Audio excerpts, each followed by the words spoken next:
धक्का लागला या मराठवाड्यामध्ये पूर्ण ओबीसी अगोदरच काही एका गावामध्ये 5-5, 10-10 नोंदी सापडलेल्या आहेत आणि आज त्या गावामध्ये एक जरी नोंद सापडली तर पूर्ण त्या आडनावाचा माणूस त्या जातीतला माणूस पूर्ण ओबीसी मध्ये घुसण्याचं काम करणारे आणि पूर्वीच्याच 5-5, 10-10 सापडल्या एकही ग्रामपंचायत सदस्य होणार नाही आणि ओबीसीचं आरक्षण संपवलंय. आणि मला तर माझा आरोप आहे योगेश जी असतील किंवा शिवानंद जी असतील यांना मुद्दामून जरांगे पाटलांनी असं सांगितलंय की तुम्ही असं सांगा की ओबीसी म्हणजे मराठ्यांना फसवलंय कारण ओबीसी झोपला पाहिजे. वाईस वर्षा लोक म्हणतात की सरकारनं सांगितलं ओबीसी नेत्यांना की तुम्ही म्हणा नुकसान झालं नाही काढलं पाहिजे. गेल्या वेळेप्रमाणे एकनाथ शिंदे मुख्यमंत्री असताना जे प्रमाणपत्र वाटप झाले त्यावेळेस ओबीसी झोपला, ओबीसीच्या पाठीत खंजीर खुपसला, ओबीसीचं त्यावेळेस अस्तित्व संपवलंय. आता 4 पट त्याच्यापेक्षा प्रमाणपत्र वाटप होत त्यानंतर तुम्ही सांगा ओबीसीचं आरक्षण कसं धोक्यात नाही आलं.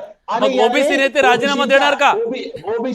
ओबीसीच्या घराघरात गुलाल टाकून डीजे वाजून रात्री ओबीसीच्या दारात गुलाल टाकला, ओबीसीच्या दारात गुलाल डीजे वाजवला आणि काही गावामध्ये जालना तालुक्यातील लोंढे गाडी ठीक आहे आपण त्या गोष्टी नको झाल्या. हा प्लीज मुद्द्यावर बोला आधीच एवढं फाटाफट झालंय कुठं काय काढून बसला. हा तुम्ही सांगा सर त्याच्याबद्दल. थांबण्याचं काम नाही. नवनाथजी थांबा झालं तुमचं म्हणणं ऐकलं मी. हा नवनाथराव एक मिनिट. कायदेशीर कायदेशीर नवनाथराव मुद्दा असा आहे की आपण बेसला भांडूयात.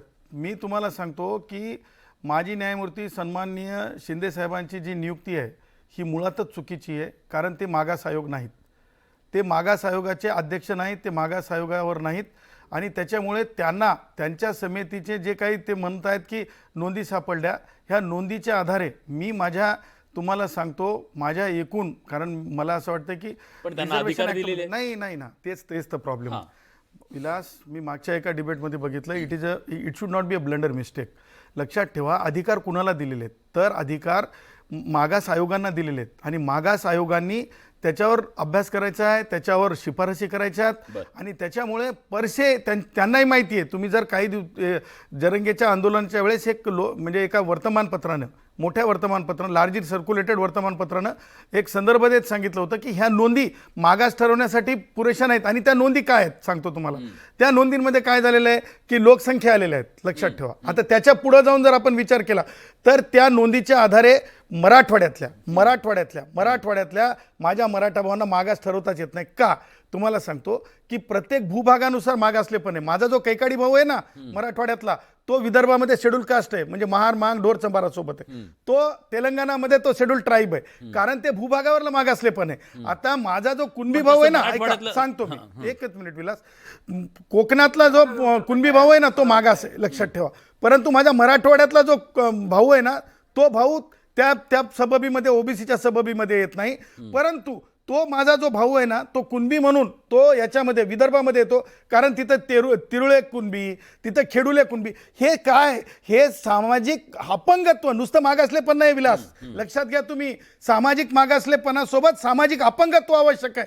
ते सामाजिक अपंगत्व म्हणजे माझा घिसडी भाऊ कसा करतो कसं भात चालवतो, माझा जो कुंभार भाऊ आहे तो लीज सकाळी जमा करतो म्हणजे आपण शी म्हणतो पण लीज जमा करतो आणि त्याच्यानंतर चिखलाचे गाडगे मडके मागासले पण माझा वेळ कमी आहे म्हणून मागासले पण सिद्ध होत नाही असं तुमचं म्हणणं आहे. हा आता मी येतो तुमच्याकडे. बोला योगेश बोला. बघा गुणरत्न सदावर्ते साहेब काय कायद्याचे आपण कायद्याबद्दलच बोलू वैयक्तिक नको. वैयक्तिक तुमचा नंबर आहे ते एकमेकांकडे तुम्ही नंतर बोला. हा नाही मुद्द्यावर बोलू आपण. विषय असा आहे की शिंदे समितीला जो काम दिलेलं आहे ते फक्त कुणबी नोंदी शोधण्यासाठीचं काम आहे. ते मागासले पण ठरवण्याचं काम करत नाही. ते तुम्ही आधी लक्षात घ्या. मागासले पण ठरवण्यासाठी आयोगच नेमावा लागतो. एवढी अक्कल आम्हाला पण आहे. फक्त आता माझे ह्या गोष्टीतनं सदावर्ते साहेबांना एक प्रश्न आहे. नाही प्लीज अहो थांबा ना. त्यांचा स्कोप ऑफ वर्क जो आहे शिंदे समितीचा तो कुणबी नोंदी शोधण्याच्या पर्यंत आहे. शिंदे साहेबांनी आमच्या स्टेजवर आल्यावर सुद्धा बोललेले होते की आम्ही कुठल्या जातीला मागास मराठा शब्दाला मागास ठेवण्याचा अधिकार आमच्याकडे नाही. आता तुम्हाला फक्त सदावर्ते साहेबांना माझा एक प्रश्न आहे. तुमच्या माध्यमातून महाराष्ट्राला त्यांनी सांगावं मराठा समाजाला 2दा आता गायकवाड कमिशन नेमून सुद्धा मागास सामाजिक आणि शैक्षणिक मागास ठरवलं होतं पण 50% वरचं आरक्षण देण्यामुळं तुमचं फावलं आणि तुम्ही ते आरक्षण उडवलं. शिंदे साहेबांनी आरक्षण देत असताना सामाजिक आणि शैक्षणिक दृष्ट्या आम्हाला मागास ठरवलेला पटकन आयोग उत्तर नेमतो. घेतो. हे मला असताना- हे लक्षात- असताना आम्हाला 50% मराठा समाज मागास आहे हे सिद्ध झालंय का? त्यांचं म्हणणं आहे, दोन वेळा मराठा समाज मागास आहे हे समोर आलंय. प्लीज अगदी स्पष्टच आम्हाला सांगतो 50% प्लीज आता उत्तर घेऊ द्या, मला वेळ कमी. हा अगदी स्पष्टच सांगतो. दोन प्रश्न त्यांनी उपस्थित केले. एक की न्यायमूर्ती संदीप शिंदे समितीने हे केलंय, ह्या संदीप शिंदे समितीने जे नोंदी केल्यात त्याला मागासवर्गीय आयोगानं शिफारस केली का ह्या नोंदी ओबीसी मध्ये जाण्यासाठी आहेत?